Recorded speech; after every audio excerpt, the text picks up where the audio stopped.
this morning at like midnight UTC, so it's like what, 5 a.m. Eastern time, I think. Ethereum changed like in a hard fork, and there's basically two major components to this. First is like there's burning ETH now, so like every time you transact, that Ethereum that previously went to miners or went to other people in the space is now burnt and just like disappears. And then there was another change to the contract network that took away some old features, which had a lot of history tied around them. And maybe Naomi can kind of talk about this. Back in the day, there was this contract called Parity, and it was deleted by accident by one of these smart contracts that this hard fork took out of the network. And that smart contract that was deleted back in the day had like $70 million on it. And so now they decide to get rid of some of these old contracts that are causing a lot of problems for the chain. So there's some like politics there. The real star of the show, though, is the first thing I mentioned, which is the burning of Ether. So with that, we see that, like, I think around this morning, there's already been 1 million Ether burned, which is at least a few $1 million worth of Ether. And the idea there is that it's going to make the Ethereum network like a little bit more easy to use. You can always kind of guess what your fee payment is going to be to transact on chain. And then a lot of people think that this will help the price of Ether a lot. So this morning we're seeing Ether trade about $2,700. It's up 3% on the day. I think long term, a lot of people are thinking this is going to be a boon for Ether and like the price of Ether. But of course, like we still have to see if that plays out over the coming months. Naomi, I'm going to throw it over to you to kind of walk us through some of this. Do you remember that Parity wallet exploit in 2017? I do. Yeah. Well, I have a question for you, actually, Will. So, I mean, the revenues of miners, it's going to dip dramatically. I think that Compass Mining, where you work, estimated that it's between 20 and 30% that revenues are going to dip after this upgrade because fees will be burnt. So how does that change the economic incentives in mining Ethereum? What does that do to the ecosystem? Yeah, definitely. Great question. So there's been a lot of estimates over the last 6 months as this EIP kind of came into fruition. A lot of times people were like not sure if this was going to be included in a hard fork, but ended up being the case that it went through in August.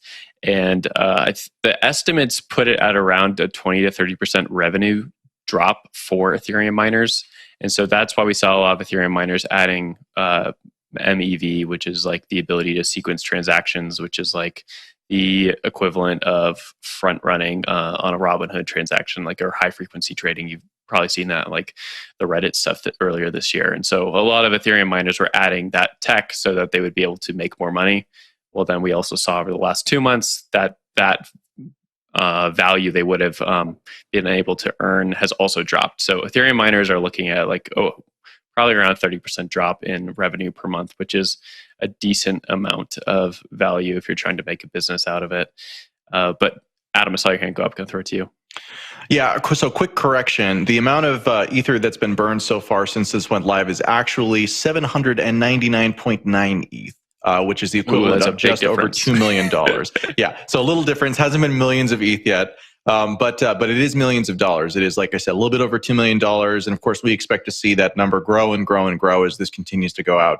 The part that kind of jumps out at me about this upgrade, which I think is really relevant to put in context here, is that this is a really substantial change to the economics of the underlying blockchain and really kind of how consensus works.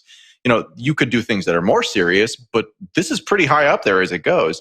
And you look at Ethereum, which is, again, as cryptocurrencies go, a pretty old project, getting its start back in 2013 and kicking live in 2015.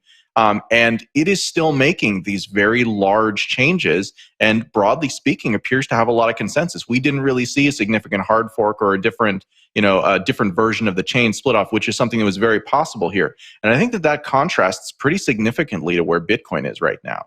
Bitcoin, again, just a couple of years older, but really is in a state that is what I think Andreas Antonopoulos calls ossified, right? It's kind of it's gone through an ossification process where the things that make Bitcoin and the way that it works and the rules and all of that stuff are kind of fixed at this point. And we're going to see, we just saw Taproot activate after a very long period of development, but there's a lot of suspicion that could be the last major change that we really see go into Bitcoin. So I think, again, it speaks to kind of the interest in continuing to improve the underlying economics of Ethereum and try to make it into something that's really useful, and that can still happen on that chain. The question is, for how much longer? Mm-hmm. Will, just coming off the back of Naomi's question, when we talk about miner incentives, do you think miners are going to be less and less incentivized the more Ethereum develops as they move away from proof of work to proof of stake? And as these developments occur, do you think that maybe we're going to see miners look to something else where they can maybe make some more money? So Ethereum miners and Bitcoin miners, there's a big difference there, and it's important to note. So a Bitcoin miner has to use a purpose-built machine, that one right there, and it's you can only use it for mining Bitcoin. Ethereum miners, you basically can use their hardware for a lot of different purposes. They kind of bake that into Ethereum on purpose, so you can also run a video game farm on top of Ethereum miners if you wanted to do that. In general, Ethereum miners have an expiration date. At some point, it's moving to proof of stake, which has always been in the plan for Ethereum.